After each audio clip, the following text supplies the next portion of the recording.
Star hospital Sukhibhava powered by Agrigold Ayur Sukha multi speciality ayurvedic వైద్యాలయకు తిరిగి స్వాగతం.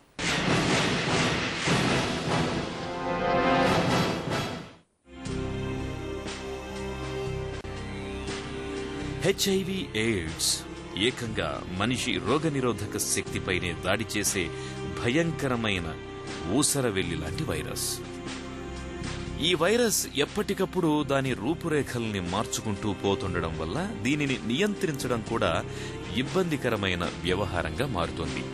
అయినప్పటికీ యాంటీ రిట్రోవైరల్ మందులు దీని వ్యాప్తిని నియంత్రించడంలో అద్భుతంగా పనిచేస్తున్నాయి. ఈ మందుల్లో ఎప్పటికప్పుడు కొత్త మందులు అందుబాటులోకి వస్తున్నాయి. కొత్త ఆశల్ని చిగురింపచేస్తూనే ఉన్నాయి. అలాగే మన శరీరంలో ఎయిడ్స్ వైరస్ వ్యాప్తిని అరికట్టడంలో వ్యాక్సిన్ల పాత్రను కూడా వైద్యులు పరీక్షిస్తూనే ఉన్నారు. హెచ్ఐవి గురించి ప్రపంచానికి తెలిసి దాదాపు 30 సంవత్సరాలు అవుతున్నా ఇప్పటి వరకు హెచ్ఐవికి ఒక విధమైనటువంటి ఖచ్చితమైనటువంటి క్యూర్ అనేది రాలేదు.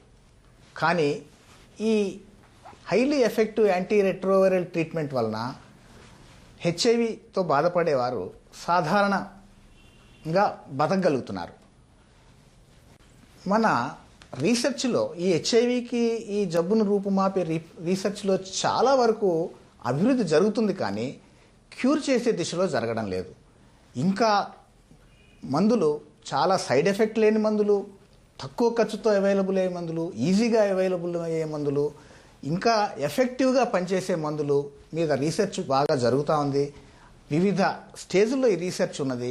ఇంకా ముందు ముందు ఈ హెచ్ఐవి మందులు తీసుకోవడం ఇప్పుడు కన్నా కూడా చాలా సులభతరం అవ్వచ్చు. ఇకపోతే వ్యాక్సిన్ల విషయానికి వస్తే ఇప్పటి వరకు జరిగిన వ్యాక్సిన్ ప్రయత్నాలు ఏవి పెద్దగా సఫలీకృతం కాలేదు. దీనికి కారణం హెచ్ఐవి వైరస్ జన్యుపరంగా దాని ప్రవృత్తిని మార్చుకోవడం, రకరకాలైన సబ్ టైపులు ప్రపంచవ్యాప్తంగా ఆవరించి ఉండడం కారణం కావచ్చు. ప్రస్తుతం ఒక 2-3 సంవత్సరాలుగా థాయిలాండ్లో జరుగుతున్న వ్యాక్సిన్ ట్రయల్ చాలా ఆశాజనకంగా ఉంది. దీనివలన వ్యాక్సిన్ ఉత్పత్తి అయ్యే ఆశ కొంతవరకు చిగురించింది. కానీ ఈ వ్యాక్సిన్ అనేది ఆల్రెడీ హెచ్ఐవి వ్యాధి వచ్చిన వారికి పెద్దగా ఉపయోగపడకపోవచ్చు. హెచ్ఐవి రాని వారికి ప్రివెంటివ్గా మాత్రమే ఈ వ్యాక్సిన్ ఉపయోగపడుతుంది.